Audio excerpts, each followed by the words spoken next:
네, 오늘의 팁.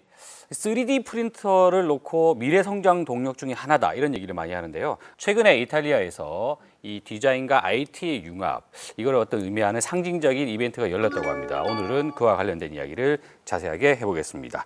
정보라 기자 그리고 조영빈 대표이사 함께합니다. 안녕하세요. 밀라노에서 항상 이맘때면 디자인 위크? 네, 해마다 4월이면은 네. 밀라노 가구 박람회가 열리는데요. 가구 박람회. 그 행사 기간에 맞춰서 다른 온갖 산업에서 어허. 디자인을 가지고 어. 같이 행사를 여는 거예요. 그 이름이 밀라노 디자인 위크입니다. 예를 들면 CES 같은 경우는 전자 회사들이 시작했는데 네. 실질적으로는 전자 회사보다도 일반 그 자동차나 기타 IT 회사들이 더 많이 참여하고 있습니다. 그랬죠. 생각해 보니까 대부분의 IT 회사들에는 그 중요한 직종 중에 하나가 디자이너입니다. 그죠? 디자이너.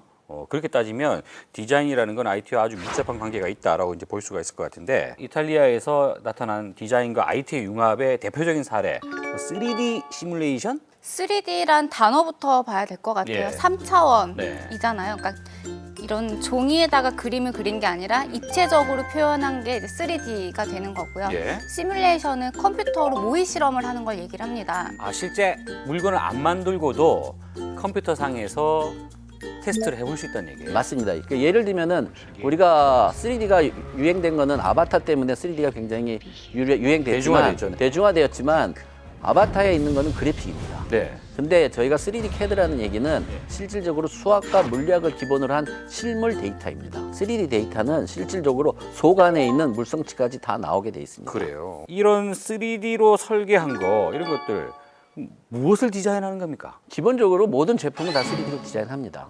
근데 이제 더 나아가서 예. 싱가포르 도시를 3D로 다 만들어서 시뮬레이션을 해서 2050년도를 준비하고 있습니다. 도시를 디자인을 해요? 네. 예를 들면 에너지를 적게 사용해도 에어컨을 쓸 수 있는지, 인도네시아에서 생기는 공해띠, 그렇죠. 자기네들이 날아갔을 때 어떤 영향이 미치는지, 큰 사고가 났을 때 재난 방지를 위해서 어떻게 도피를 해야 되는지, 교통 체증이나 예. 기타 인구 증가에 따른 도시 계획을 미리 예측해서 준비를 하고 있습니다. 오. 베트남에서 이제 댐을 지으면서 댐을 지었을 때 그 피해되는 보상을 계산냈습니다.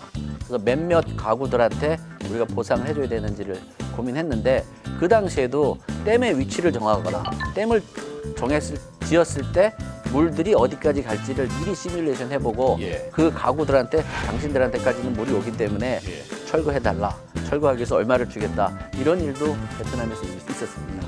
저는 실제 사람의 심장을 네. 3차원으로 표현한 영상을 볼 수 있었는데요. 네. 눈으로 보고 그리고 단면을 잘라가면서도 확인할 수 있었습니다. 그래서 이건 어떻게 만들었는지 물어봤더니 네. 자원봉사자의 심장 스캔했다고 하더라고요. 그냥 사람의 몸을 스캔을 하면서 네, 그 안에 이제 심장이 어떻게 뛰는지를 스캔을 했다는 얘기예요? 사람 심장을 스캐닝을 해서 그 스캐닝한 데이터를 가지고서 실질적으로 똑같은 심장으로 3D로 디자인을 합니다. 그 3D로 디자인한 걸 갖고서 다시 시뮬레이션을 한번 해봅니다.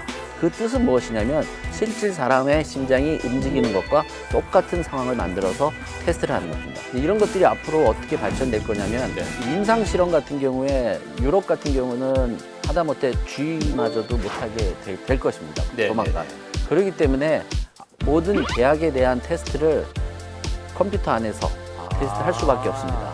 그래서 사람 인체를 3D로 만들고 예. 그 제약을 투여했을 때 사람들한테 어떻게 반응이 되는지도 시뮬레이션 할 수 있도록 지금 준비를 하고 있습니다.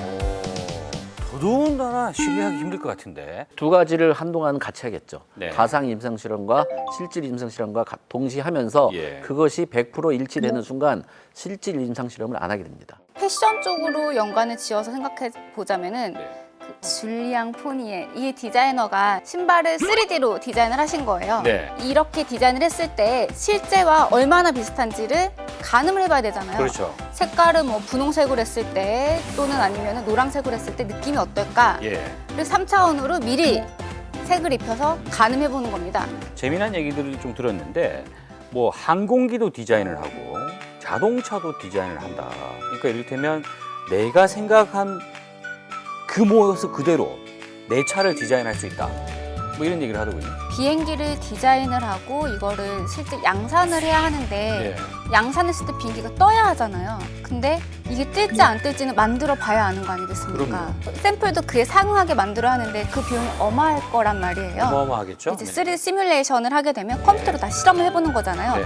날개는 이만큼 길었을 때 괜찮고 뭐 엔진의 크기는 얼마나 커야 하며 무게중심은 어디에 둬야 하는지를 컴퓨터로 다 계산을 미리 해보는 거죠. 네. 그리고 그 계산을 모두 다 끝냈을 때 오케이 이렇게 만든다면 뜰 수 있다. 비행이 가능하다라고 결론이 나면 그때 양산이 들어가는 겁니다. 요번에 제가 굉장히 재밌게 본 사람은 6명이서 비행기 회사를 만들었습니다. 그래서 2인승 비행기를 만들었거든요. 그래서 자기들이 생각하기에 2년 반이면은 시판을 할 수 있다고 그러고 가격은 벌써 한 2억 정도 한국 돈으로 해서 지금 시판 준비를 하고 있습니다. 6명이서 비행기를 만들 수 있다는 것은 이런 3D 기반의 시뮬레이션이 없으면 불가능한 것입니다. 연료를 쓰지 않고 태양열로만 네, 가는 네. 비행기가 있어요. 솔라 임펄스라는 회사인데 네. 지금 세계 일주를 하는 걸 계획을 세우고 있고요. 작년에 일본 나고야에서 하와이까지 연료 없이 밤에도 항공을 뉴스에 많이 하는 데 나왔어요. 성공을 예. 했습니다. 이 비행기가 바로 3D 시뮬레이션 작업을 통해서 만들었습니다. 아, 그래요? 그럼 자동차도 내 마음대로 디자인할 수 있다는 건 내가 원하는 건 내 마음대로 만들 수 있는 시대가 올 것이다라고 얘기했는데 개념이 맞는 거예요? 다른 거예요? 맞습니다. 이제는 색깔을 떠나서 자기가 원하는 엔진, 자기가 원하는 바퀴, 자기가 원하는 뭐 미러든 여러 가지를 옵션을 선택해서 주문을 하면 그것이 자동차로 생산할 수 있도록 되고 있습니다. 일본의 엑시라는 회사가 있어요. 예.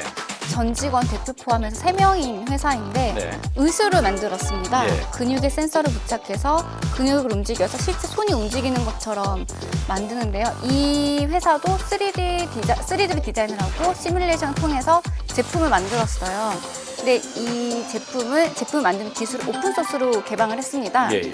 그래서 3D 프린트를 쓸 수 있는 사람이면은 이 제품 누구나 나에게 맞게 약간씩 변형해서 바꿔서 프린트를 할 수 있는 거죠. 앞으로 공장들이 많이 바뀔 겁니다.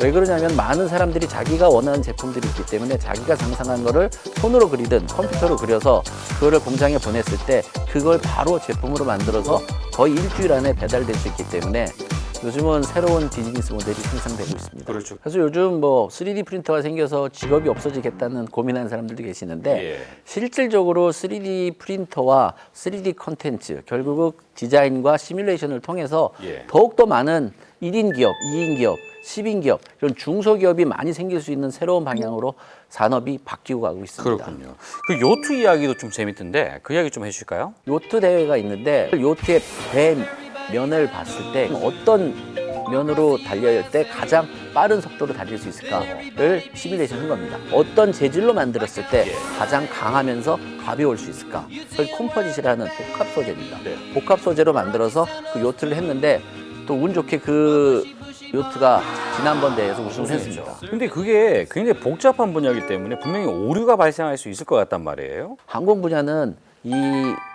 굉장히 정확해야 됩니다. 그렇기 때문에 거기에는 굉장히 많은 프로세스 상의 증명을 해야 됩니다. 네. 그 증명하는 그 서류들이 옛날에는 100번 떨어뜨려 보고 나서 증명이 된 게 사실이었지만 지금은 한 번 정도 실험해보고 많은 부분을 3D 데이터를 요구합니다.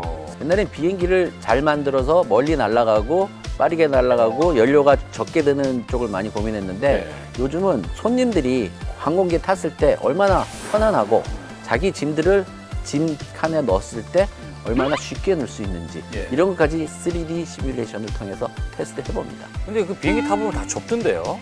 새 비행기를 아직 안 타보셨어요?